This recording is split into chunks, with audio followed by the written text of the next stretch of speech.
မင်္ဂလာပါဂျပန်မကိုယူရင်ဂျပန်ပြည်ကိုသွားစရာမလိုတော့ပါဘူးဒီမှာဂျပန်မရှိပါโอเคမင်္ဂလာပါကျွန်တော်ကတော့ဝင်းစုကကြော်ကြီးဖြစ်ပါတယ်ဂျမဲသဲတာဝန်ခံဖြစ်ပါတယ်ခင်ဗျာခုလူကြီးမင်းတို့ကိုမိတ်ဆက်ပေးတာမှာကဒီမှာဂျပန်မပစည်းဖြစ်ပါတယ်ကူဘိုတာ60နဲ့အားညီများထွက်နိုင်တဲ့ယာမ58កောင်ဖြစ်ပါတယ်မြို့ထွက်လေးတစ်ချက်ကြည့်ပြီပါပြန်လမ်းပါတယ်ကျွန်တော်တို့စိတ်ဝင်စားလို့ကြည့်ကျင်တယ်ဆိုလို့ရှိရင်ဝင်းရှိုးကရမဲသိန်းရုံးကိုလာပြီးတော့ကြည့်လို့ရပါတယ်။စောင်းရမ်းလန်းနဲ့ဘဲကြီးကိုယ်တိုင်ရောင်းပေးမှာဖြစ်ပါတယ်။ချစ်သေးလေးနဲ့ရောင်းပေးမှာဖြစ်ပါတယ်။ Okay ဘယ်လိုပဲကြည့်ကြည့်ပေါ့နော်။ရှေ့နောက်တာယာရေသုံးကုန်းသုံးလို့ရမယ်။ကျွန်တော်တို့ဒီရမဲသိန်း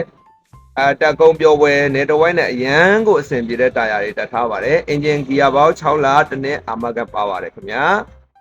ဈေးလေးကလည်းချစ်ဈေးလေးနဲ့လုပ်ပေးမှာဖြစ်ပါတယ်အသစ် parking brand new 0 kg 0နိုင်ဖြစ်ပါတယ်ရန်မိမိုက်နေတဲ့ကျွန်တော်တို့ရဲ့ဂျပန်မာလေးဖြစ်ပါတယ်နော်စက်ရုပ်ရုပ်ထွက်လေးဖြစ်မယ်ခေါင်းလေးကလည်းအရန်တန့်တယ်ဘလို့ပဲကြည့်ကြည့်အရန်ကိုခံညားနေမှာပေါ့နော်ဒီကောင်ဝဲသွားလို့တော့ရောမဂုံနေရတယ်ဆိုတာမရှိနိုင်ဘူးနော်အားလုံးတက်ကြငါးထော်လာကြီးမဟုတ်တော့ဘဲနဲ့အားလုံးတက်ကြငါးဂျာမားဖြစ်သွားမှာပေါ့နော်ရမ်းမိုက်ပါတယ်ဒီပါကျေးဇူးများတင်ပါတယ်စိတ်ဝင်စားလို့စက်ကြည့်ကျင်တယ်မောင်းကြည့်ကျင်တယ်စမ်းကြည့်ကျင်တယ်ဆိုလို့ရှိရင်ရမဲသိန်းဝင်းရွှေရုံကိုလာခဲ့လို့ရပါတယ်ရမဲသိန်းဝင်းရွှေရုံကရန်ကုန်မန္တလေးလမ်းမကြီးမိတင်စီမံကိန်းရုံးနဲ့မျက်နှာချင်းဆိုင်